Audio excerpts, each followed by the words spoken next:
So, as you already know, this is a movie review of the new Deadpool movie, Deadpool 3 or Deadpool vs. and Wolverine, as the title is given.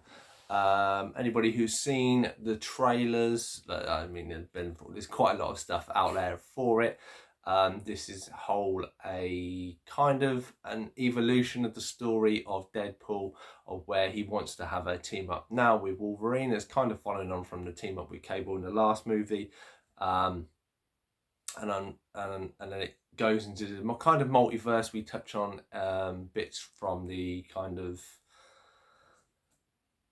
is it the TUI or whatever, not TUI, I think that's, or any the Loki government who are in the headquarters that are in the Loki TV series. They kind of, that whole faction kind of play a purpose of obviously Deadpool's timeline and kind of lead him into Wolverine's timeline.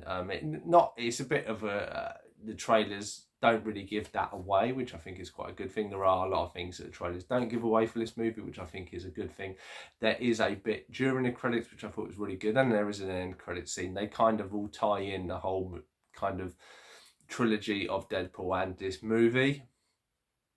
I did enjoy it. I went back. It was quite a fully packed cinema. I would say at least 100 people in my one, and the film's been out just over a week since I was seeing it. It's just over 2 hours long, and I did enjoy the movie. I will give it that. We will put the spoiler warning up as I usually do, and we shall get into it. So Deadpool starts off as he would normally start off. It has kind of this montage fight scene, as we've kind of seen previewed in one of the trailers. I think it was the second trailer that they previewed, fighting in the snow. Essentially, Deadpool is digging up Wolverine from the film Logan. He is actually dead, and then he uses Wolverine's body, his adamantium lace skeleton, to beat up all of these people.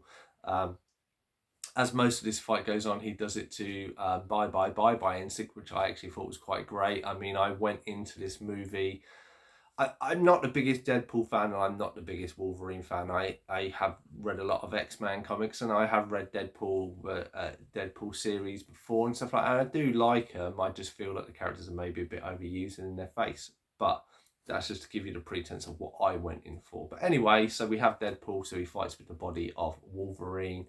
And then it gets to kind of a freeze frame, and then it rewinds, and you find out that because of the storyline of the previous Deadpools, he obviously started to lose the people he was close to him. He brings several of those back, but loses obviously his love interest that we've seen in the previous movies, or they're not together anymore, they're friends. And he kind of wants to do something for him to kind of show her that he's worth. So he has an interview with Happy Hogan, I think 2018, to try and do something for the Avengers, to sign up for him, and unfortunately it doesn't go so well. He's a salesman, and that's where we sort of how he works with Pete, I think, or Petey, the kind of average guy from the second movie, and that's where we kind of have the character, and then he gets taken out, or why he has a birthday party. He is taken by the government, obviously the time force. I said that obviously because the main character in his timeline, which is Wolverine, has died, his line is dying. He is taken out, and they want to recruit him as a kind of soldier for them, like they kind of did with Loki. And this guy's kind of a little bit working off the books, and he wants to cut the timeline, because the timeline can take thousands of years when the main persona for that timeline is gone. But he wants to cut it short because he wants to work his way up, and he feels that is a more efficient way of doing it. It is what it is. Obviously, Deadpool isn't down with that because he loses all the people dear to him, beats up the guy, beats up the people, nicks his teleporter, and basically then goes on a mission to find a Wolverine to replace it. We get to see many incarnations of Wolverine that you'll know from the comics through this, till he comes to one that is basically on rock bottom, and then it is leads to journeying around, or basically on a kind of redemption mission, but it's a bit of chaos. They go back to the kind of the government that are after them, but then they send them to kind of the waste space. So if you've seen the Loki series, they have these little broomsticks, and when you click on that, it sends them to like this wasteland, and that's where a lot of this story then happens. Obviously, Deadpool and Wolverine are in this wasteland. They then come across Chris Evans, spoiler alert, obviously I said this is a spoiler alert, so he's there. They're like, oh, Captain America's going to fight it as Sabretooth, Toad, and kind of several of the bad guys from the first X-Men movie roll up. So you have Toad, Pyro, and Sabretooth all roll up. But as he thinks Captain America's going to go into it, he's actually Johnny Storm from the 90s, is it 90s or early 2000s, Fantastic Four movie. Obviously going against the Pyro, obviously can absorb flames, so Johnny Storm is very easily defeated, and Deadpool and that are basically tied up and taken away. There is another fight there, but I won't include that. I'll try and not include everything in this. They are taken back to the giant Ant-Man, which we see in there, and that's where Cassandra Cain is, who we find out is the kind of twin sister of Charles Xavier, but she's been exiled here, and she likes to rule this kind of wasteland by screwing with people. This is when, unfortunately, Johnny Storm is killed due to a Deadpool kind of saying what, or kind of doing a little story or a little kind of monologue. And then Deadpool and Wolverine manage to escape when the Cloud Monster, I think from episode 5, as Deadpool says, tries to take over the creatures. There's a lot of characters that you kind of see here. You get to see Juggernaut from X-Men 3, but it's not Vinnie Jones, it's someone else. There is Lady Deathside from X-Men 2, but he's not Kelly Yu. There is Mephisto's son, who was in X-Men First Class, but I don't think it's the same guy. There's this is kind of a recurring theme throughout. They bring people back and they're not always the people who made it. Anyway, so they go on the run to find these when they get away from this kind of stormy creature, they then go on this mission to find these other heroes there, and they're going to do it. This is when they come across, they have a fight in a taxi, and then or in their car, after meeting a kindly looking Deadpool, and they come across Elektra, obviously Jennifer Garner, Blade, obviously Wesley Snipes, Channing Tatum as Gambit, and then obviously X-23 or Laura from obviously the Logan films. They have a little montage and then they go back to fight Cassandra.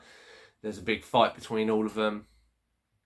They kind of manage to get Juggernaut's helmet and put it on Cassandra, and basically due to a set of events, Cassandra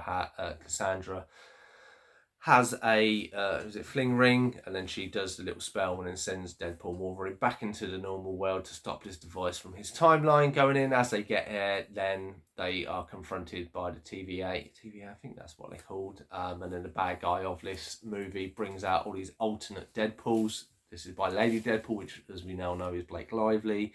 They have a little kind of one little fight.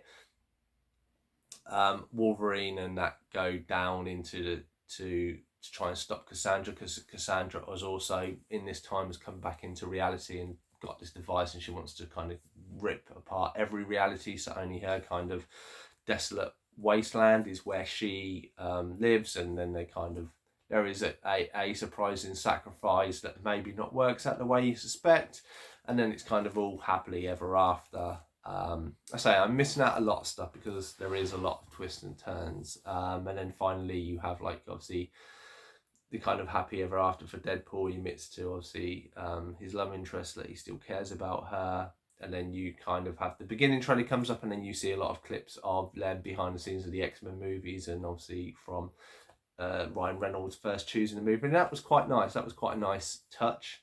And then I will save what the after credit is scene because I don't want to ruin it too much. So that is the movie in a nutshell. What did I think? So I'll put the rating up. So I thought this was a 6.8 out of 10 movie. I know this is rated a lot higher. It's a 200 budget. It's made 450 million of this recording in the first week. So it's already more than doubled. Or is it 550 million? It's already made a lot of money, basically. It's the 6th or 7th highest grossing movie of 2024. Taking into account the highest one is 1.5 billion by Inside Out. The next second highest grossing movie is Dune Part 2, which only made 750 million. So I think there's only like 300 million on Deadpool and Wolverine, and then it'll be, and I very much suspect it. I suspect this will kind of be the Barbie of this year as movies go. So, as I said, I rated it 6.8, but why did I rate it 6.8 and what is going on? So, for me, this movie the story is very bland, plain. I mean, if you take it, it's basically Deadpool needs to come into his own. But then they kind of mix it in with this him kind of fixing reality, and then him finding a Wolverine and stuff like this. There are a few things that don't match up with this. Like, if you knew who Wade is or Deadpool is, you'd never rip him out the timeline. First of all, two, Wolverine comes from a world where his X-Men were killed by humans. I'm not quite sure how that is when you have like the X-Men that you even mentioned, Jean, who's one of the powerfulest psychics on the planet. I'm not sure how she was taken down by normal humans. And there's a lot that isn't explained to that. You have Cassandra Cain, who is kind of an interesting character, but don't really have enough time to get to know her. She just likes to screw with people. It's just kind of like the token villain of the week. And that's very much, I say, I would rate kind of the six, as I say, the 6.8 out of 10 is very much five of that is very bland story. The thing that makes this is all the cameos, all the stuff they reference and stuff. And I say like they bring Black Blade, obviously on montage of the Blade ones, even though he does the ice skating uphill line, which I didn't think he didn't come across as serious as that. It kind of, because he's in kind of a gestury tone. Channing Tatum, I loved the fact they got to give him this Gambit role and they got to, do that. It was great for him. Elektra, I enjoyed her. X-23, she came along. She has kind of one scene with Wolverine. She has a little bit of fighting.